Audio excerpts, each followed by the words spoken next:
പെട്ടെന്ന് തന്നെ ഒരാഴ്ച കൊണ്ടോ അല്ലെ രണ്ടാഴ്ച കൊണ്ടോ നമുക്ക് ഈസി ആയിട്ട് വെയിറ്റ് നമുക്കും അല്ലെ കുറയ്ക്കാനും അതുപോലെ തന്നെ നമ്മളെ ചാടിയ വയറൊന്ന് ഉള്ളിലാക്കാനും എന്തെങ്കിലും വഴികളുണ്ടോ? ഒരു 35 എബോവ് ആകുമ്പോഴാണ് നമ്മുടെ ശരീരത്തിൽ കൊഴുപ്പും അല്ലെങ്കിൽ നമ്മുടെ ശരീരഭാരം കൂടിയിട്ടുണ്ടെന്ന് നമുക്ക് പറയാം. അവർക്ക് കൈകാലുകളൊക്കെ ഭയങ്കര ലീൻ അല്ലെങ്കിൽ മെലിഞ്ഞിരിക്കുന്നത് നമുക്ക് കാണാം. പക്ഷെ അവർ വയറ് നോക്കുമ്പം ചാടിയിരിക്കുന്നത് അല്ലെങ്കിൽ ഒരു പോട്ട് ബെല്ലി സ്ട്രക്ചറിലേക്ക് കാണപ്പെടുന്നുണ്ട്. കൊഴുപ്പ് അടിഞ്ഞു കൂടേണ്ട ആ ഒരു ടൈമിംഗ് പീരീഡ് തന്നെ വളരെ ഷോർട്ടാണ്. അതുമൂലം അവർക്ക് വെയിറ്റ് കുറയുന്നതാണ് സംഭവിക്കുന്നത്. നമുക്ക് ഓട്സ് വെച്ചിട്ട് അല്ലെങ്കിൽ ഓംലെറ്റ് ഒക്കെ ഉണ്ടാക്കുന്നത് നല്ലതാണ്. അതേപോലെ തന്നെ ചെറിയ മത്സ്യങ്ങൾ നമ്മളെ ഭക്ഷണത്തിൽ ഉൾപ്പെടുത്തുന്നത് നല്ലതാണ്.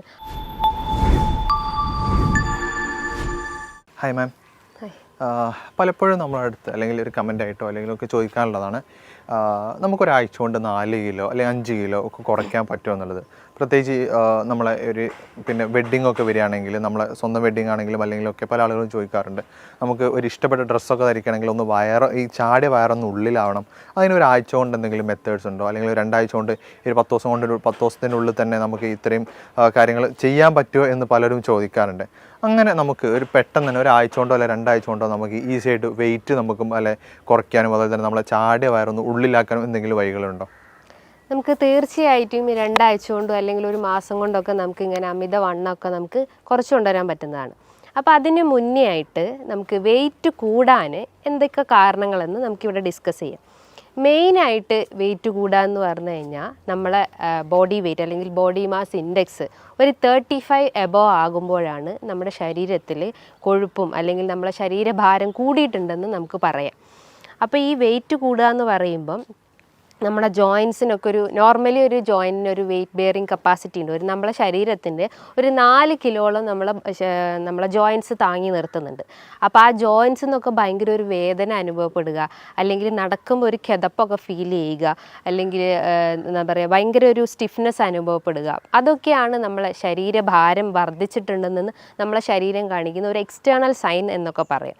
അതേപോലെ തന്നെ ചില ഡ്രസ്സൊക്കെ ഇടുമ്പോൾ നമ്മൾ ഇപ്പോൾ ഇട്ടുകൊണ്ടിരിക്കുന്ന ഡ്രസ്സ് കുറച്ച് കഴിഞ്ഞ് നമ്മൾ വെയിറ്റൊക്കെ കൂടി കഴിഞ്ഞ് നമുക്ക് ഇടാൻ ഭയങ്കര ബുദ്ധിമുട്ടായിരിക്കും, നമുക്ക് ഭയങ്കര ടൈറ്റായിരിക്കും, ചിലർക്ക് വയറായിട്ട് അനുഭവപ്പെടാം.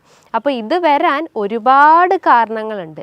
മെയിനായിട്ട് അവരെ ഭക്ഷണ രീതികൾ തന്നെയാണ്. നമുക്കറിയാം പണ്ട് കാലങ്ങളിലൊക്കെ ആളുകൾക്ക് അസുഖങ്ങൾ വരുന്നത് വളരെ കുറവാണ്. അതായത് ഫാറ്റി ലിവർ പോലത്തതും ഫൈബ്രോയിഡ് ഇഷ്യൂസ്, PCOD ഇഷ്യൂസൊക്കെ വരുന്നത് വളരെ കുറവാണ്. ഇന്നൊരു ജനറേഷൻ നോക്കുമ്പോൾ ഒരു 100-ൽ 60% ആളുകളിലും ഈ ഫാറ്റി ലിവർ ഇഷ്യൂസ് ഉണ്ട്. ഒരു 60% ആളുകൾ തന്നെ PCODൻ്റെ ഇഷ്യൂസ് ഉണ്ട്. അപ്പോൾ അതുമൂലം ഇൻഫെർട്ടിലിറ്റി കംപ്ലയിൻസ്, കുട്ടികളില്ലാത്ത ബുദ്ധിമുട്ടുകളൊക്കെ ഇന്ന് വളരെ കോമൺ ആയിട്ടുള്ള കാര്യങ്ങളാണ്. അപ്പോൾ അവരൊക്കെ മെയിൻ ഒരു റീസൺ അല്ലെങ്കിൽ അത് വരാനുള്ള ഒരു റീസൺ എന്ന് പറഞ്ഞു കഴിഞ്ഞാൽ അവരൊരു ബാലൻസ് ഡയറ്റ് അവിടെ മെയിൻറ്റെയിൻ ചെയ്യുന്നില്ല. ഒരു ബാലൻസ് ഡയറ്റ് മെയിൻറ്റെയിൻ ചെയ്ത് കഴിഞ്ഞാൽ നമുക്കൊരുവിധം എല്ലാ അസുഖങ്ങളെയും നമുക്ക് കൺട്രോൾ ചെയ്യാൻ പറ്റുന്നതാണ്. അതായത് ബാലൻസ് ഡയറ്റ് എന്ന് പറയുമ്പം കാർബോഹൈഡ്രേറ്റ്, ഫാറ്റ്സ്, പ്രോട്ടീൻസ്, ഇത് 3ഉം തുല്യ രീതിയിൽ നമ്മളെ ഭക്ഷണത്തിൽ ഉൾപ്പെടുത്തി കഴിഞ്ഞ് കഴിഞ്ഞാൽ നമുക്ക് എല്ലാ അസുഖത്തെയും നമുക്ക് കൺട്രോൾ ചെയ്യാൻ പറ്റും. അപ്പം നമ്മൾ മരുന്നിനെയോ അല്ലെങ്കിൽ മറ്റെന്ത് മെഡിസിൻസിനെയോ ഒന്നും ഡിപ്പെൻഡ് ചെയ്യേണ്ട ആവശ്യമില്ല. ഇന്ന് വെയിറ്റ് കുറയ്ക്കാനും BP-ക്കും ഷുഗറിനും ഫാറ്റി ലിവറിനും ഒക്കെ ഒരുപാട് മെഡിസിൻസ് ഹൈ ഡോസായിട്ട് നമ്മൾ ഡെയിലി കഴിക്കാറുണ്ട്. ആ മെഡിസിൻസിൻ്റെ സൈഡ് എഫക്റ്റ് ആയിട്ട് പല കിഡ്നി സ്റ്റോൺ പ്രശ്നങ്ങളും, വീക്ക്നെസ് അനുഭവപ്പെടുന്നതും, പ്രതിരോധശേഷി കുറയുന്ന പ്രശ്നങ്ങളൊക്കെ ഇന്ന് ആളുകളിൽ കോമൺ ആണ്. അപ്പോൾ അതൊക്കെ ഒന്ന് കുറയ്ക്കാന്ന് പറയുന്നത് നമ്മൾ മെയിനായിട്ട് നമ്മളെ ഭക്ഷണത്തിൽ ഫോക്കസ് ചെയ്താൽ മതി. അപ്പോൾ ഭക്ഷണം നമ്മൾ കൺട്രോൾ ചെയ്ത് കഴിഞ്ഞാൽ തന്നെ നമുക്കൊരുവിധം എല്ലാം നമുക്ക് കൺട്രോൾ ചെയ്യാൻ പറ്റും. അപ്പം ഞാൻ പറഞ്ഞു വെയിറ്റ് കൂടാനുള്ള ഒരു കാരണം എന്ന് പറഞ്ഞു കഴിഞ്ഞാൽ ഈ അമിതമായിട്ടുള്ള കാർബ് അല്ലെങ്കിൽ അമിതമായിട്ടുള്ള കൊഴുപ്പേറിയ ഭക്ഷണങ്ങൾ അല്ലെങ്കിൽ അമിതമായിട്ടുള്ള പ്രോട്ടീൻ റിച്ച് ആയിട്ടുള്ള ഭക്ഷണങ്ങളൊക്കെ എടുക്കുമ്പോഴാണ് നമുക്ക് ഇത്തരം വെയിറ്റിൻ്റെ പ്രശ്നങ്ങൾ വരുന്നത്. അപ്പോൾ അതൊന്ന്. രണ്ടാമതായിട്ട് ഇത്രയും കഴിക്കുന്നുണ്ടെങ്കിലും നമ്മളത് ശരീരത്തിൽ നിന്ന് ബേൺ ഔട്ടായി പോകുന്നില്ല, അല്ലെങ്കിൽ ആ കലോറി നമ്മളെ ശരീരത്തിൽ അടിഞ്ഞു കൂടുക അല്ലെങ്കിൽ പല അവയവങ്ങളിലൊക്കെ അത് അടിഞ്ഞു കൂടുന്നുണ്ട്. അപ്പോൾ അത് ബേൺ ഔട്ടായിട്ടോ അല്ലെങ്കിൽ വേർപ്പായിട്ടോ നമ്മളെ ശരീരത്തിൽ പുറന്തള്ളപ്പെടുന്നില്ല. അപ്പോൾ നമ്മൾ എന്ത് ചെയ്യണം? നല്ല രീതിയിൽ എക്സസൈസ് ചെയ്യണം. അപ്പോൾ വ്യായാമക്കുറവ് ഇതിൻ്റെ ഒരു മെയിൻ കാരണമാണ്. അപ്പോൾ എക്സസൈസ് ചെയ്തിട്ടില്ലെങ്കിൽ ഇത്തരം ബുദ്ധിമുട്ടുകൾ നമുക്ക് കണ്ടിന്യൂസ് ആയിട്ട് വന്നുകൊണ്ടേ നിൽക്കും. അതേപോലെ തന്നെയാണ് വെയിറ്റ് കൂടാനുള്ള ഒരു കാരണം എന്ന് പറഞ്ഞാൽ നമ്മുടെ ശരീരത്തിൽ എസ്പെഷ്യലി സ്ത്രീകളിൽ നോക്കുകയാണെങ്കിൽ PCOD പ്രശ്നങ്ങളൊക്കെ ഉള്ള ആളുകളിൽ ഒരു കാരണം എന്ന് പറഞ്ഞു കഴിഞ്ഞാൽ ഹോർമോണൽ ഇംബാലൻസ് ആണ്. ഹോർമോണൽ ഇംബാലൻസ് എന്ന് പറയും PCOD കേസസിൽ ഈസ്ട്രജൻ ഹോർമോൺസിൽ ഉണ്ടാകുന്ന വേരിയേഷൻസ് കൊണ്ടാണ് ഇത്തരം സിസ്റ്റ് രൂപപ്പെടുന്നത്. അപ്പോൾ അവർക്ക് മെൻസ്ട്രൽ ഇറഗുലാരിറ്റീസ് ഉണ്ടാവാം. അവർക്ക് ഇൻഫെർട്ടിലിറ്റി പ്രശ്നങ്ങൾ ഉണ്ടാവാം, അതുമൂലം അവർക്ക് ഫൈബ്രോയിഡിൻ്റെ കംപ്ലയിൻസ് ഉണ്ടാവാം. അങ്ങനെ പല രീതിയിലുള്ള കോംപ്ലിക്കേഷൻസ് ആണ് ചിലപ്പം നമുക്ക് ഒരു അസുഖം വന്നു കഴിഞ്ഞാൽ നമ്മുടെ ശരീരത്തിൽ കാണിച്ചു തരുന്നത്. അപ്പം PCOD കൺട്രോൾ ചെയ്യാനും ഫാറ്റി ലിവർ കൺട്രോൾ ചെയ്യാനും അതേ ഫൈബ്രോയിഡ് കൺട്രോൾ ചെയ്യാനും എല്ലാത്തിനും നമ്മൾ ഡയറ്റും എക്സസൈസും മെയിനായിട്ട് ഫോക്കസ് ചെയ്യുക. ഇന്ന് പല ആളുകളും ചിന്തിക്കുന്നത് എല്ലാത്തിനും മരുന്നെടുത്ത് കഴിഞ്ഞാൽ നമുക്ക് എല്ലാ അസുഖവും കൺട്രോൾ ചെയ്യാൻ പറ്റും. നമുക്കറിയാം ഒരു 30% മാത്രമാണ് നമ്മൾ മരുന്നിന് ഡിപ്പെൻഡ് ചെയ്യുള്ളൂ. ബാക്കി ഒരു റിമൈനിങ് ഒരു 60% എല്ലാം നമ്മളെ ഭക്ഷണവും അതുപോലെ തന്നെ എക്സസൈസുമാണ് മെയിനായിട്ട് ഫോക്കസ് ചെയ്യേണ്ടത്. അപ്പം നമ്മൾ മെയിനായിട്ട് ഫോക്കസ് ചെയ്യേണ്ടത് നമ്മളെ ഡയറ്റും എക്സസൈസും അതേപോലെ തന്നെ ഒരു 3rd മാത്രമായിട്ട് മെഡിസിൻസിനെ കണ്ടാൽ മതി. ഈ വെയിറ്റ് കൂടി വരുന്ന ആളുകളിൽ അല്ലെങ്കിൽ വെയിറ്റ് കൂടി വരുന്ന ഏറ്റവും കൂടുതൽ ആളുകളിൽ കണ്ടുവരുന്ന ഒരു അസുഖമാണ് ഈ ഫാറ്റി ലിവർ ഇഷ്യൂസ്. അതായത് ഫാറ്റി ലിവർ ഉള്ള രോഗികളിൽ ഒരു ബോഡി സ്ട്രക്ചർ നോക്കുമ്പോൾ അവർക്ക് കൈകാലുകളൊക്കെ ഭയങ്കര ലീൻ അല്ലെങ്കിൽ മെലിഞ്ഞിരിക്കുന്നത് നമുക്ക് കാണാം. പക്ഷെ അവർ വയറ് നോക്കുമ്പം ചാടിയിരിക്കുന്നത് അല്ലെങ്കിൽ ഒരു പോട്ട് ബെല്ലി സ്ട്രക്ചറിലേക്ക് കാണപ്പെടുന്നുണ്ട്. അതായത് പോട്ട് ബെല്ലി സ്ട്രക്ചർ എന്ന് പറയുമ്പം നമ്മൾ ഈ ഒരു വാരിയലിൻ്റെ താഴെയായിട്ട് വയറിങ്ങനെ ചാടിയിരിക്കുന്നത് നമുക്ക് കാണാം. അതിൻ്റെ ഒരു മെയിൻ കാരണം എന്ന് പറഞ്ഞു കഴിഞ്ഞാൽ ലിവർ സംബന്ധമായിട്ടുള്ള എന്തോ ഒരു അസുഖം അയാൾക്ക് വന്നിട്ടുണ്ടെന്ന്. മെയിനായിട്ട് ഫാറ്റി ലിവർ ഇഷ്യൂസ്, അതേപോലെ തന്നെ സിറോസിസ് കംപ്ലയിൻസ് ഉള്ള ആളുകൾ, അതായത് അവർക്ക് ലോവർ അബ്ഡോമൻ നല്ല ബൾജ് ചെയ്തിരിക്കുന്നു അല്ലെങ്കിൽ ഒരു പോട്ട് ബെല്ലി സ്ട്രക്ചർ അല്ലെങ്കിൽ ഒരു സഞ്ചി പോലെയൊക്കെ കാണപ്പെടുന്നുണ്ട്. അപ്പോൾ ഇവർ മെയിനായിട്ട് ഫോക്കസ് ചെയ്യേണ്ടതെന്ന് പറഞ്ഞാൽ നല്ല കൊഴുപ്പുകളെ ഭക്ഷണത്തിൽ സപ്ലൈ ചെയ്യാൻ ശ്രമിക്കുക. അതായത് ഹെൽത്തി ഫാറ്റ് ആയിട്ടുള്ള omega-3 ഫാറ്റി ആസിഡ്സ് അവരെ ഭക്ഷണത്തിൽ എടുക്കാം. അപ്പോൾ ചോദിക്കും omega-3 ഫാറ്റി ആസിഡ്സ് ഏത് ഭക്ഷണത്തിലാണ് അടങ്ങിയിട്ടുള്ളത്? ഒരുവിധം എല്ലാ വീഡിയോസിലും ഓൾമോസ്റ്റ് എല്ലാ ഡോക്ടേഴ്സും പറയുന്നത് തന്നെയാണ് മെയിനായിട്ടുള്ളത്. അതായത് ചെറിയ മത്സ്യങ്ങളിൽ നമുക്ക് omega-3 ഫാറ്റി ആസിഡ്സ് ഉണ്ട്. ചെറിയ മത്സ്യങ്ങൾ എന്ന് പറയുമ്പം അയല, മത്തി, നെത്തോലി, ഇതിൻ്റെ അകത്തൊക്കെ ചെറിയ രീതിയിൽ അതായത് ഒരു 30% അല്ലെങ്കിൽ ഒരു 40% omega-3 ഫാറ്റി ആസിഡ്സ് അടങ്ങിയിട്ടുണ്ട്. അതോടൊപ്പം തന്നെ കാൽഷ്യം അടങ്ങിയിട്ടുണ്ട്. ഈ കാൽഷ്യം കണ്ടന്റ് ഉള്ളത് കൊണ്ട് തന്നെ നമുക്ക് ജോയിൻറ്റ് റിലേറ്റ് ചെയ്തിട്ടുള്ള എന്തെങ്കിലും ഇഷ്യൂസ് അല്ലെങ്കിൽ എല്ല് സതമായിട്ടുള്ള എന്തെങ്കിലും ഇഷ്യൂസ് ഉണ്ടെങ്കിൽ അതൊക്കെ ഒന്ന് കൺട്രോൾ ചെയ്യാൻ പറ്റുന്നതാണ്. അപ്പം നല്ല രീതിയിൽ ഹെൽത്തി ഫാറ്റ്സ് ഭക്ഷണത്തിൽ ഉൾപ്പെടുത്താൻ ശ്രമിക്കുക. അപ്പോൾ അത് നമ്മളെ ഡയറ്റിൽ ഉൾപ്പെടുത്തി കഴിഞ്ഞ് കഴിഞ്ഞാൽ നമുക്ക് ഇത്തരം പോട്ട് ബെല്ലി പ്രശ്നങ്ങളോ അല്ലെങ്കിൽ ഫാറ്റി ലിവർ ഇഷ്യൂസ് ഉണ്ടെങ്കിൽ അതൊക്കെ നമുക്കൊന്ന് കൺട്രോൾ ചെയ്യാൻ പറ്റുന്നത്. അതേപോലെ തന്നെയാണ് അവർ ഭക്ഷണത്തിൽ വൈറ്റമിൻ സി റിച്ച് ആയിട്ടുള്ള ഭക്ഷണങ്ങൾ എടുക്കാൻ ശ്രമിക്കുക. അപ്പോൾ ചോദിക്കും വൈറ്റമിൻ സി എന്തൊക്കെയാണെന്ന്. വൈറ്റമിൻ സി എന്ന് പറഞ്ഞു കഴിഞ്ഞാൽ അസ്കോർബിക് ആസിഡ് അത് അടങ്ങിയിട്ടുള്ള ഭക്ഷണങ്ങൾ എന്ന് പറയുമ്പോൾ എന്താണ്? നാരങ്ങ, മൊസമ്പി, നെല്ലിക്ക, നമ്മളെ തൊടിയിലൊക്കെ ഉണ്ടാകുന്ന നെല്ലിക്ക എന്ന് പറയുമ്പോൾ നമ്മളെ പ്രതിരോധശേഷി വർദ്ധിപ്പിക്കുന്നു, നമ്മളെ ഹെയർ ഗ്രോത്ത് ഇൻക്രീസ് ചെയ്യുന്നു. അതുപോലെ തന്നെ സ്കിന്നിന് എന്തെങ്കിലും ഇഷ്യൂസോ ഡിസ്കളറേഷനോ അല്ലെങ്കിൽ എന്തെങ്കിലും അങ്ങനെ ചുളിവ് പോലെയൊക്കെ വരുന്ന ഇഷ്യൂസൊക്കെ ഉണ്ടെങ്കിൽ അതിനെയൊക്കെ ഒന്ന് കൺട്രോൾ ചെയ്യാൻ വേണ്ടിയിട്ട് നമുക്ക് ഡെയിലി ഒരു 1-2 നെല്ലിക്ക കഴിക്കുന്നത് നല്ലതാണ്. അതേപോലെ തന്നെയാണ് കുട്ടികളിൽ വിരശല്യം എന്ന് വളരെ കോമൺ ആയിട്ടുള്ള ഒന്നാണ്. അപ്പോൾ കുട്ടികളുടെ അമ്മമാർ പറയുന്ന ഒരു ബുദ്ധിമുട്ട് എന്ന് പറഞ്ഞാൽ അവർ പൊക്കിളിന് ചുറ്റായിട്ട് വേദന പറയുന്നു, ഓക്കാനം, ഛർദി, ഫുഡൊന്നും കഴിക്കുന്നില്ല, പെട്ടെന്ന് അവർ വൊമിറ്റ് ചെയ്യുന്നു, അതേപോലെ ഒരു വീക്ക്നെസ് വരുന്നു, വെയിറ്റ് കുറയുന്നു. ഇതൊക്കെയാണ് കുട്ടികളിൽ വിരശല്യം വരുന്നതിൻ്റെ ഒരു ലക്ഷണങ്ങളായിട്ട് പറയുന്നത്. അപ്പോൾ കുട്ടികൾക്കായാലും അവർക്ക് ഡെയിലി ഒരു 1-2 നെല്ലിക്ക കൊടുക്കുന്നത് ഏറ്റവും നല്ലതാണ്. ഇത് അവരെ ദഹന വ്യവസ്ഥ ഇമ്പ്രൂവ് ചെയ്യുന്നു. അതായത് ദഹന സംബന്ധമായിട്ട് എന്തെങ്കിലും ബുദ്ധിമുട്ടുകൾ ഉണ്ടെങ്കിൽ, അതായത് എന്തെങ്കിലും സീലിയാക് ഡിസീസോ അല്ലെങ്കിൽ ലാക്ടോസ് ഇൻടോളറൻസ് പോലത്തെ എന്തെങ്കിലും ബുദ്ധിമുട്ടുകൾ ഉണ്ടെങ്കിൽ ആ ദഹനത്തിനൊന്ന് ഇമ്പ്രൂവ് ചെയ്യാൻ സഹായിക്കുന്നതാണ് ഈ നെല്ലിക്ക എന്ന് പറഞ്ഞിട്ടുള്ള ആ ഒരു ഇന്ത്യൻ ഗൂസ്ബെറി. അതേപോലെ തന്നെയാണ് അവരുടെ ഭക്ഷണത്തിൽ ഫൈബർ റിച്ച് ആയിട്ടുള്ള ഭക്ഷണങ്ങൾ എടുക്കാൻ ശ്രമിക്കുക. ഫൈബർ എന്ന് പറയുന്നത് നല്ല രീതിയിൽ നാരുകൾ അടങ്ങിയിട്ടുള്ളത്, അതായത് പൊമോഗ്രാനൈറ്റ്, ഓറഞ്ച്, മൊസമ്പി, ഗ്രേപ്സ്, വെജിറ്റബിൾസിൽ നോക്കുമ്പം കുക്കുംബർ, ക്യാരറ്റ്, ഇതിൻ്റെ അകത്തൊക്കെ ഒരുപാട് ഫൈബർ അടങ്ങിയിട്ടുണ്ട്. ഇത് നമ്മളെ ദഹനത്തിനെ നല്ല രീതിയിൽ ഇമ്പ്രൂവ് ചെയ്യാൻ സഹായിക്കുന്നു. ഇനിയിപ്പോൾ മലബന്ധം പ്രശ്നങ്ങളൊക്കെ ഉള്ള ആളുകളാണെങ്കിൽ എല്ലാ ഡോക്ടേഴ്സും പറയുന്ന ഒന്നാണ് അവർ നല്ല രീതിയിൽ വാട്ടർ ഇൻടേക്ക് എന്ന് വെച്ചാൽ ബോഡി വാട്ടർ ഇൻടേക്ക് നല്ല രീതിയിൽ കൂട്ടുക. അതേപോലെ തന്നെയാണ് ഫൈബർ റിച്ച് ആയിട്ടുള്ള ഭക്ഷണങ്ങൾ എടുക്കാൻ ശ്രമിക്കുക. അപ്പം ഇതും നമ്മളെ ഡയറ്റിൽ ഉൾപ്പെടുത്തി കഴിഞ്ഞ് കഴിഞ്ഞാൽ നമുക്ക് ദഹന സംബന്ധമായിട്ടുള്ള എന്തെങ്കിലും പ്രശ്നങ്ങളുണ്ടെങ്കിൽ അത് കൺട്രോൾ ചെയ്യും. അതോടൊപ്പം തന്നെ നമ്മളെ വെയിറ്റിനൊന്ന് മെയിൻറ്റെയിൻ ചെയ്യാൻ സഹായിക്കുന്നതാണ്. അതേപോലെ തന്നെയാണ് അവരുടെ ഭക്ഷണത്തിൽ പ്രോട്ടീൻ്റെ കണ്ടൻറ്റും ഇൻക്ലൂഡ് ചെയ്യാൻ ശ്രമിക്കുക. പ്രോട്ടീൻ എന്ന് പറയുമ്പോൾ ചെറിയ മത്സ്യങ്ങളാവട്ടെ, നട്ട്സ് ആവട്ടെ, സീഡ്സ് ആവട്ടെ, പംകിൻ സീഡ്സ്, ഫ്ലാക്സ് സീഡ്സ്, ബദാം, ആൽമണ്ട്, ഇതൊക്കെ അവരുടെ ഭക്ഷണത്തിൽ ഉൾപ്പെടുത്തി കഴിഞ്ഞ് കഴിഞ്ഞാൽ അവർക്ക് ഒരുവിധം എല്ലാ ലൈഫ് സ്റ്റൈൽ ഡിസീസസും അവർക്ക് കൺട്രോൾ ചെയ്യാൻ പറ്റും. ഇന്ന് ഒരുവിധം അസുഖങ്ങൾക്കൊക്കെ മെയിൻ കാരണം എന്ന് പറഞ്ഞു കഴിഞ്ഞാൽ അമിതമായിട്ടുള്ള മദ്യപാനമാണ് അല്ലെങ്കിൽ അമിതമായിട്ടുള്ള പുകവലിയാണ്. അപ്പോൾ ഈ പുകവലിയും മദ്യപാനമാണ് നമ്മളെ ഫാറ്റി ലിവറിനെ ട്രിഗർ ചെയ്യുന്നത്. സിറോസിസിൻ്റെ ഒരു മെയിൻ വില്ലനായിട്ട് പറയാം, നമുക്ക് ഒരു 10% വില്ലനായിട്ട് നമുക്ക് പറയാം ഈ ഒരു ആൽക്കഹോളിക് അഡിക്ഷൻസ് ആണ്. അപ്പം എല്ലാ അസുഖത്തിനെയും നമുക്ക് തടഞ്ഞു നിർത്താൻ പറ്റുന്നതാണ് നമ്മൾ ഈ പൂർണ്ണമായിട്ടും ആൽക്കഹോളും സ്മോക്കിംഗ് അഡിക്ഷൻസ് ഉണ്ടെങ്കിൽ അത് പൂർണ്ണമായിട്ടും ഒഴിവാക്കാൻ ശ്രമിക്കുക. അതേപോലെ തന്നെ ഈ കുടവയറ് അല്ലെങ്കിൽ അമിതവണ്ണമുള്ള ആളുകളിൽ ഒരു കണ്ടീഷനാണ് ടയേർഡ് ബെല്ലി ഫാറ്റ് എന്ന് പറയും. ടയേർഡ് ബെല്ലി ഫാറ്റ് എന്ന് പറയുമ്പം 2 ടയർ രൂപത്തിലായിട്ട് ഇങ്ങനെ വയറ് കിടക്കുന്നു. ഒന്ന് നമ്മുടെ വാരിയലിൻ്റെ താഴെയായിട്ടും ഒന്ന് നമ്മുടെ ലോവർ അബ്ഡമനിലായിട്ടും ഇങ്ങനെ വയറ് ചാടി കിടക്കുന്നത് കാണാം. ഇതിൻ്റെ ഒരു കാരണം എന്ന് പറഞ്ഞു കഴിഞ്ഞാൽ അവർ നല്ല രീതിയിൽ ഭക്ഷണം കഴിക്കുന്നു, അതായത് അമിതമായിട്ട് വലിച്ചു വാരി കഴിക്കുന്നു. ഒരു പ്രോപ്പർ ടൈമിംഗ് അവിടെ മെയിൻറ്റെയിൻ ചെയ്യുന്നില്ല.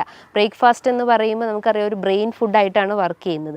അപ്പോൾ പ്രോപ്പർ ടൈമിങ്ങിൽ ബ്രേക്ക്ഫാസ്റ്റ് കഴിച്ചിട്ടില്ലെങ്കിൽ നമുക്ക് ആ ഒരു ഫുൾ ഡേ റൂട്ടീൻ തന്നെ നമ്മൾ ഡിസോർഡേഡ് ആയിപ്പോൾ.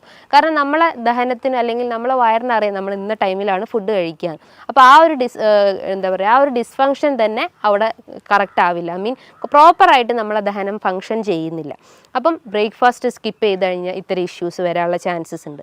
അതേപോലെ തന്നെ അവർ നല്ല രീതിയിൽ ഈ ഫ്രക്ടോസ് അല്ലെങ്കിൽ നല്ല രീതിയിൽ മധുരമേറിയ ഭക്ഷണങ്ങൾ എടുക്കാൻ ശ്രമിക്കുന്നത്. അതായത് ബിസ്ക്കറ്റ് ഡെയിലി ചിലപ്പോൾ 2 പാക്കറ്റ് ബിസ്ക്കറ്റൊക്കെ കഴിക്കുന്ന ആളുകളായിരിക്കാം. അതേപോലെ കേക്ക്സ്, പേസ്ട്രി, അതേപോലെ ice creams, chocolates, daily 2-3 glass caffeine അല്ലെങ്കിൽ കോഫി കുടിക്കുന്നത്, അതേപോലെ ചായ കുടിക്കുന്നത്, ഇതൊക്കെ ഒരു അഡിക്ഷൻസ് ആയിട്ട് കണ്ടിന്യൂസ് ആയിട്ട് അവർ ഫോളോ ചെയ്തിട്ടുള്ള ആളുകളായിരിക്കും. അപ്പോൾ അത്തരം ആളുകളിലും ഇത്തരം ടയേർഡ് ബെല്ലി ഫാറ്റ് കണ്ടുവന്നിട്ടുണ്ട്. ഇതിനെ അവർ മെയിനായിട്ട് ശ്രദ്ധിക്കേണ്ടത് ഇത്തരം ദുശീലങ്ങളുണ്ടെങ്കിൽ അത് പൂർണ്ണമായിട്ട് ഒഴിവാക്കാൻ ശ്രമിക്കുക. പകരം നല്ല രീതിയിൽ ബെല്ലി എക്സസൈസസ് ചെയ്യാൻ ശ്രമിക്കുക. അതായത് സ്ട്രെച്ചിങ് എക്സസൈസ്, നമ്മളെ മസിലൊക്കെ ഒന്ന് സ്ട്രെച്ച് ചെയ്യുന്ന രീതിയിലുള്ള നല്ല ബെൻഡിങ് എക്സസൈസോ അല്ലെങ്കിൽ സ്കിപ്പിങ്ങോ ജമ്പിങ്ങോ അങ്ങനെ പല രീതിയിലുള്ള എക്സസൈസ് ഫോളോ ചെയ്യാൻ ശ്രമിക്കുക. ഇനിയിപ്പോൾ ഡിസ്ക് ഒക്കെ കംപ്ലൈൻ്റ് ഉള്ള ആളുകളൊക്കെ ആണെങ്കിൽ അവർ ലൈറ്റായിട്ടുള്ള എക്സസൈസ് ഫോളോ ചെയ്യാൻ ശ്രമിക്കുക. ചില രീതിയിലുള്ള യോഗ അല്ലെങ്കിൽ ജസ്റ്റ് ഒരു നടത്തം അല്ലെങ്കിൽ ഒരു ഓട്ടം, ഇതൊക്കെ മെയിനായിട്ട് ഫോക്കസ് ചെയ്യാൻ ശ്രമിക്കുക. അതേപോലെ തന്നെയാണ് ഈ കുടവയർ അല്ലെങ്കിൽ വെയിറ്റ് കൂടി വരുന്ന കുറച്ച് ആളുകളിൽ കണ്ടിട്ടുള്ളതാണ് മോംസ് ബെല്ലി ഫാറ്റ് എന്ന് പറയും. മോംസ് ബെല്ലി ഫാറ്റ് എന്ന് പറയുമ്പോൾ ആ വാക്കുകൊണ്ട് തന്നെ നമുക്ക് ഉദ്ദേശിക്കാം, അതായത് സ്ത്രീകളിൽ പ്രഗ്നൻസി അല്ലെങ്കിൽ ഡെലിവറിക്ക് ശേഷം കാണപ്പെടുന്ന ഒന്നാണ് മോംസ് ബെല്ലി ഫാറ്റ്. ഇതിൻ്റെ ഒരു കാരണം എന്ന് പറഞ്ഞു കഴിഞ്ഞാൽ അവർ ആ ഒരു അബ്ഡോമിനൽ മസിൽസ് നന്നായിട്ട് സ്ട്രെച്ച് ചെയ്യും. ഇപ്പോൾ സിസേറിയൻ സെക്ഷൻ ആയാലും അല്ലെങ്കിൽ നോർമൽ ഡെലിവറി ആയാലും നല്ല രീതിയിൽ ആ മസിൽസ് ഒന്ന് സ്ട്രെച്ച് ചെയ്യാനുള്ള ചാൻസസ് ഉണ്ട്. അപ്പോൾ അതുമൂലമാണ് അവർക്ക് ഈ ഒരു കുടവയർ അല്ലെങ്കിൽ അമിതവണ്ണമൊക്കെ ഡെവലപ്പ് ചെയ്യുന്നത്. അപ്പോൾ അവരും മെയിനായിട്ട് ശ്രദ്ധിക്കേണ്ടത് അവരുടെ എക്സസൈസാണ് മെയിനായിട്ട്. അതേപോലെ തന്നെയാണ് hormonal belly fat. Hormonal belly fat എന്ന് പറയുമ്പം ഈ ഒരു വാക്കും തന്നെ നമുക്ക് ഐഡൻറ്റിഫൈ ചെയ്യാം. ഹോർമോണൽ ഇംബാലൻസ് കൊണ്ട് വരുന്നതാണ്.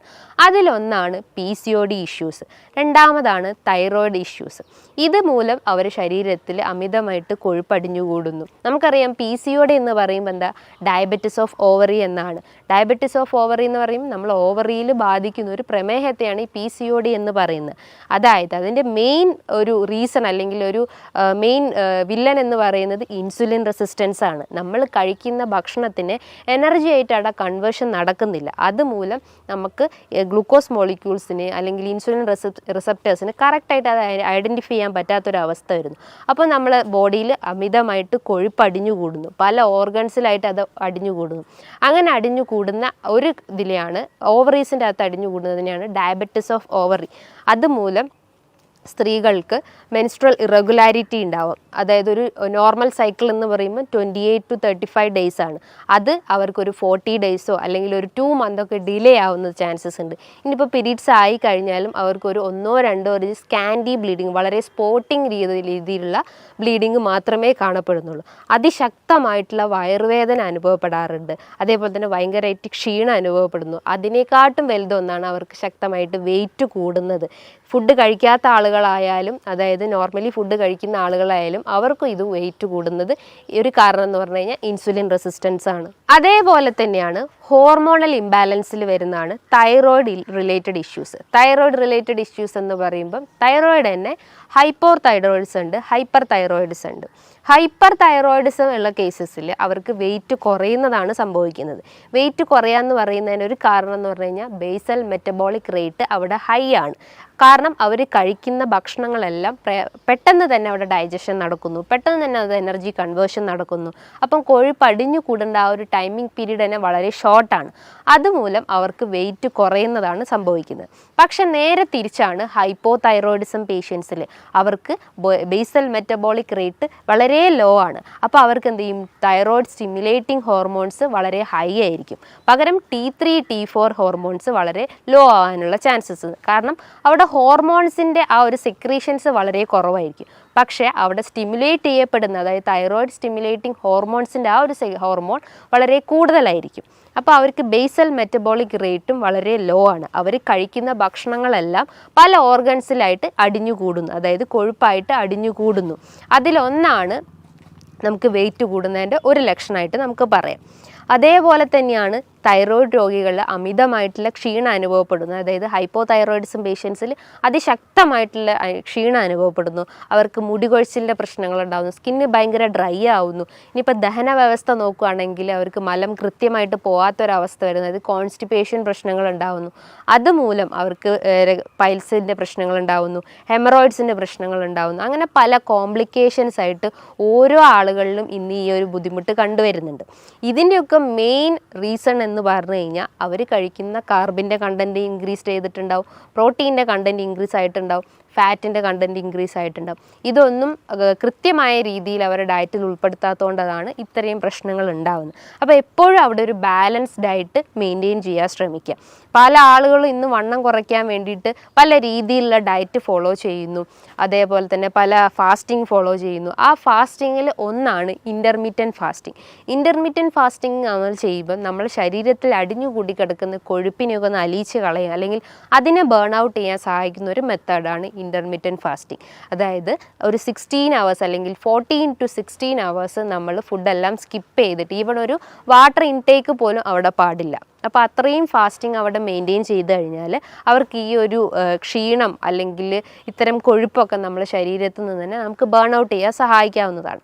ഇനിയിപ്പം ഈ ഒരു ഡയറ്റ് ഫാസ്റ്റിംഗ് മാത്രമാണെങ്കിൽ അവരെന്തൊക്കെയാണ് അവരുടെ ഭക്ഷണത്തിൽ ഉൾപ്പെടുത്തേണ്ടതെന്ന് പലർക്കുമുള്ള സംശയങ്ങളുണ്ടാവും. എത്ര രീതിയിൽ കാർബ് എടുക്കണം, എത്ര രീതിയിൽ പ്രോട്ടീൻസ് എടുക്കണം, എത്ര രീതിയിൽ ഫാറ്റ്സ് എടുക്കണം എന്ന് പല ആളുകളും ചോദിക്കാറുണ്ട്. അപ്പോൾ കാർബ്സിൻ്റെ അളവ് നോക്കുമ്പം നമ്മളൊരു ഈക്വൽ എമൗണ്ടിൽ, അതിൽ 20%, ഒരു 100% നോക്കുമ്പോൾ അതിൻ്റെ ഒരു 20% അല്ലെങ്കിൽ ഒരു 20-30% മാത്രമേ നമ്മൾ കാർബിൻ്റെ അളവ് എടുക്കാൻ പാടുള്ളൂ. അതേപോലെ തന്നെ ഒരു ഈക്വൽ എമൗണ്ട് തന്നെ നമ്മൾ പ്രോട്ടീൻസിൻ്റെ അളവും ഫാറ്റ്സിൻ്റെ അളവും മെയിൻറ്റെയിൻ ചെയ്യാൻ ശ്രമിക്കുക. അതേപോലെ നമ്മൾ ശ്രദ്ധിക്കേണ്ട ഒരു കാര്യം എന്ന് പറഞ്ഞു കഴിഞ്ഞാൽ നമ്മൾ വലിച്ചു വാരി, അതായത് 3 നേരം നമ്മൾ വലിച്ചു വാരി ഭക്ഷണം കഴിക്കുന്നതിന് പകരം നമ്മൾ 6 നേരമാക്കി ഭക്ഷണം കഴിക്കുക. അതായത് ഒരു കൃത്യസമയത്ത് ഭക്ഷണം കഴിക്കാൻ ശ്രമിക്കുക.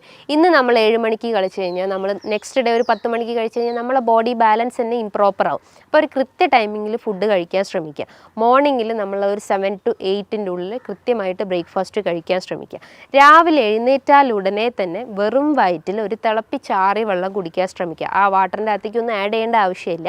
നല്ല തിളപ്പിച്ചാറിയ വെള്ളം കുടിച്ചു കഴിഞ്ഞാൽ നമുക്ക് എന്തെങ്കിലും മലബന്ധം പ്രശ്നങ്ങളോ അല്ലെങ്കിൽ ഗ്യാസിൻ്റെ പ്രശ്നങ്ങളോ നെഞ്ചരിച്ചിലിൻ്റെ പ്രശ്നങ്ങളോ ഒക്കെ ഉണ്ടെങ്കിൽ അതിനൊക്കെ ഒന്ന് കൺട്രോൾ ചെയ്യാൻ പറ്റുന്നതാണ് ഈ ഒരു വാട്ടർ ഇൻടേക്ക് എന്ന് പറയുന്നത്.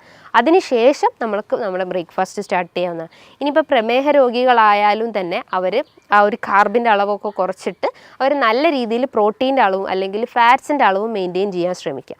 ഇനി ഒരു 11 മണിയാകുമ്പം അവർക്ക് എന്തെങ്കിലും ഒരു ഫ്രൂട്ട്സ് ഐറ്റംസോ അല്ലെങ്കിൽ ഫ്രൂട്ട് സാലഡൊക്കെ ആയിട്ടിട്ട് ഭക്ഷണത്തിൽ ഉൾപ്പെടുത്താവുന്നതാണ്. നമുക്കറിയാം, നമ്മൾ ശ്രദ്ധിക്കേണ്ട ഒരു കാര്യം എന്ന് പറഞ്ഞു കഴിഞ്ഞാൽ നമ്മളെപ്പോഴും ഫ്രൂട്ട്സ് കഴിക്കുമ്പോൾ ജ്യൂസ് ഫോമിൽ കഴിക്കാതിരിക്കുക. ജ്യൂസ് ഫോമിൽ കഴിക്കുമ്പോൾ അതിൻ്റെ ഫൈബർ കണ്ടൻറ്റ് അവിടെ നഷ്ടപ്പെടും. ആ ഒരു ഫ്രക്ടോസിൻ്റെ അളവ് അതിൽ ക്രമാതീതമായിട്ട് കൂടും. അത് കൂടിക്കഴിഞ്ഞാൽ നമ്മുടെ ശരീരത്തിൽ അതിൻ്റെ എമൗണ്ട് എത്തുമ്പം നമ്മുടെ ശരീരത്തിൽ ഗ്ലൂക്കോസിൻ്റെ അളവ് കൂടും. അതായത് ഗ്ലൈസമിക് ഇൻഡെക്സ് കൂടിയിട്ടുള്ള ഭക്ഷണങ്ങളാണെങ്കിൽ നമ്മൾ കഴിക്കുന്നത് കൃത്യമായിട്ടും നമ്മുടെ ശരീരത്തിൽ എന്തായാലും നമ്മുടെ രക്തത്തിൽ പഞ്ചസാരയുടെ അളവ് എന്തായാലും കൂടിയിരിക്കും. അതുമൂലം നമുക്ക് പ്രമേഹം പോലത്തെ പ്രശ്നങ്ങൾ ഉണ്ടാവും. അപ്പോൾ എന്തായാലും നമ്മൾ ഫ്രൂട്ട്സ് കഴിക്കുമ്പോൾ ഒരു 1 hour അല്ലെങ്കിൽ ഒരു ഹാഫ് ആൻ അവർ മീൽസിന് മുന്നായിട്ട് കഴിക്കാൻ ശ്രമിക്കുക. അതും നല്ല രീതിയിൽ ചോപ്പ് ചെയ്തിട്ട് കട്ട് ചെയ്തിട്ട് അതിൻ്റെ അകത്ത് എന്തെങ്കിലും യോഗേർട്ടൊക്കെ ആഡ് ചെയ്ത് കഴിക്കുന്നത് നല്ല കാര്യമാണ്. അതേപോലെ ചെറിയ എമൗണ്ടിൽ 1 ടീസ്പൂണൊക്കെ ഒലിവ് ഓയിൽ അവരെ ഭക്ഷണത്തിൽ ഉൾപ്പെടുത്തുന്നതും നല്ലതാണ്. ഇതിൻ്റെ അകത്ത് ഹെൽത്തി ഫാറ്റ്സ് ആണ് അടങ്ങിയിട്ടുള്ളത്. അതേപോലെ തന്നെയാണ് നമ്മൾ ലഞ്ച് ടൈമിൽ നമ്മൾ ചോറിൻ്റെ അളവ് കുറച്ചിട്ട് നമുക്ക് ധാന്യങ്ങളായിട്ട് തോരനോ ഉപ്പേരിയോ നമ്മളെ ഭക്ഷണത്തിൽ ഉൾപ്പെടുത്താം. പല ആളുകളും ഒരു പ്ലേറ്റ് നിറച്ചോളം നമുക്ക് ഈ ഒരു ഫ്രൂട്ട്സ് അല്ലെങ്കിൽ ധാന്യങ്ങൾ അല്ലെങ്കിൽ എന്താ പറയുക നമ്മളെ കറികളൊക്കെ നമുക്ക് ഭക്ഷണത്തിൽ ഉൾപ്പെടുത്താം. പകരം നമ്മൾ എന്ത് ചെയ്യും, അതിന് പകരം നമ്മൾ നല്ല ഒരു കൂമ്പാരം നിറയെ നമ്മൾ ചോറെടുക്കുന്നു. ആ ചോറിൻ്റെ അളവ് അവിടെ കുറച്ച് കഴിഞ്ഞാൽ നമുക്ക് ഇത്തരം പ്രശ്നങ്ങളൊക്കെ നമുക്ക് കൺട്രോൾ ചെയ്യാൻ പറ്റുന്നതാണ്. ആ ഒരു ഫുഡ് ടൈമിങ് എപ്പോഴും നമ്മൾ മെയിൻറ്റെയിൻ ചെയ്യാൻ ശ്രമിക്കുക. ഇനിയിപ്പോൾ ഗ്യാസ്ട്രൈറ്റിസ് പ്രശ്നങ്ങളൊക്കെ ഉള്ള ആളുകളാണെങ്കിൽ അവരും ഒരു പ്രോപ്പർ ടൈമിങ്ങിൽ ഫുഡ് കഴിച്ചു കഴിഞ്ഞാൽ അവർക്ക് ഈ ഗ്യാസിൻ്റെ പ്രശ്നങ്ങൾ റെഡ്യൂസ് ചെയ്യും. ബ്ലോട്ടിംഗ് പ്രശ്നങ്ങളൊക്കെ ഉണ്ടെങ്കിൽ അതൊക്കെ ഒന്ന് കൺട്രോൾ ചെയ്യാൻ പറ്റുന്നതാണ്. അതേപോലെ തന്നെ നമ്മൾ ഈവനിങ് ടൈമിൽ ചെറിയ രീതിയിൽ ഫ്രൂട്ട്സ് നമ്മൾ ഭക്ഷണത്തിൽ ഉൾപ്പെടുത്താം. ഒരു ഗ്ലാസ് നമുക്ക് ചായയോ കാപ്പിയോ നമുക്ക് ഡെയിലി ഒരു വൺസ് എ ഡേ നമുക്ക് കഴിക്കുന്നത് നല്ലതാണ്.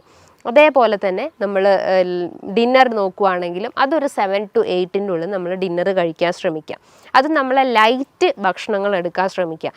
നമ്മൾ വീട്ടിൽ നിന്ന് തന്നെ പൊടിപ്പിച്ചുണ്ടാക്കിയിട്ടുള്ള വീറ്റിൻ്റെ ചപ്പാത്തിയോ അല്ലെങ്കിൽ ഓട്സൊക്കെ യൂസ് ചെയ്യുകയാണെങ്കിൽ തന്നെ പാല് കഴിവതും ഒഴിവാക്കിയിട്ട് നല്ല രീതിയിൽ നമ്മളെ നോർമൽ വാട്ടറിൽ തന്നെ അത് കുക്ക് ചെയ്തെടുക്കാൻ ശ്രമിക്കുക. നമുക്ക് ഓട്സ് വെച്ചിട്ട് അല്ലെങ്കിൽ ഓംലെറ്റൊക്കെ ഉണ്ടാക്കുന്നത് നല്ലതാണ്. അതേപോലെ തന്നെ ചെറിയ മത്സ്യങ്ങൾ നമ്മളെ ഭക്ഷണത്തിൽ ഉൾപ്പെടുത്തുന്നത് നല്ലതാണ്. അതേപോലെ നമ്മൾ ശ്രദ്ധിക്കേണ്ട ഒരു കാര്യമാണ് റെഡ് മീറ്റ് പൂർണ്ണമായിട്ടും നമ്മൾ ഭക്ഷണത്തിൽ നിന്ന് ഒഴിവാക്കാൻ ശ്രമിക്കുക. നിങ്ങൾക്കൊരു വീക്ക്ലി വൺസ് കഴിക്കാം അല്ലെങ്കിൽ മന്ത്ലി വൺസൊക്കെ റെഡ് മീറ്റ് കഴിക്കുന്നതുകൊണ്ട് കുഴപ്പമൊന്നുമില്ല. ഇത് നമ്മളെ ശരീരത്തിൽ യൂറിക് ആസിഡിൻ്റെ അളവിൻ്റെ കൂട്ടുന്നുണ്ട്. അപ്പോൾ അതുമൂലം നമുക്ക് ഗൗട്ടി കംപ്ലയിൻസ് ഒക്കെ ഇൻക്രീസ് ചെയ്യാനുള്ള ഒരു ചാൻസസ് ഉണ്ട്. അപ്പം നമ്മളെ ഭക്ഷണത്തിൽ എപ്പോഴും റെഡ് മീറ്റിൻ്റെ അളവ് കഴിവതും കുറയ്ക്കാൻ ശ്രമിക്കുക. നല്ല പോലെ എക്സസൈസ് ചെയ്യാൻ ശ്രമിക്കുക. നമ്മളെ ശരീരം നല്ല രീതിയിൽ വേർക്കുന്ന രീതിയിലുള്ള എക്സസൈസ് മെയിൻറ്റെയിൻ ചെയ്യാൻ ശ്രമിക്കുക.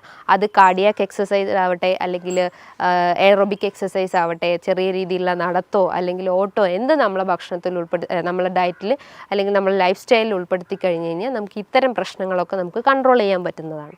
ഈ പറഞ്ഞിട്ടുള്ള ഒരു നല്ല രീതിയിലുള്ള ഒരു പാറ്റേണിൽ ഈ ഒരു മാനേജ്മെൻറ്റ് നമ്മൾ ഫോക്കസ് ചെയ്ത് കഴിഞ്ഞാൽ നമുക്ക് നമ്മളെ വെയിറ്റിനെ നമുക്ക് കൺട്രോൾ ചെയ്യാൻ പറ്റുന്നതാണ്. അതായത് നല്ല ഹെൽത്തി ഫാറ്റ് അല്ലെങ്കിൽ നല്ല ഹെൽത്തി പ്രോട്ടീൻസ് നമ്മൾ ഭക്ഷണത്തിൽ ഉൾപ്പെടുത്തി കഴിഞ്ഞ് കഴിഞ്ഞാൽ നമുക്ക് ഇത്തരം പ്രശ്നങ്ങളൊക്കെ നമുക്ക് ഒരു പരിധി വരെ നമുക്ക് കൺട്രോൾ ചെയ്യാൻ പറ്റുന്നതാണ്.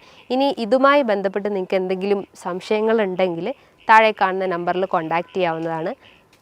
നല്ലൊരു ഹെൽത്ത് ടോപ്പിക്കുമായി വീണ്ടും കാണാം. Thank you.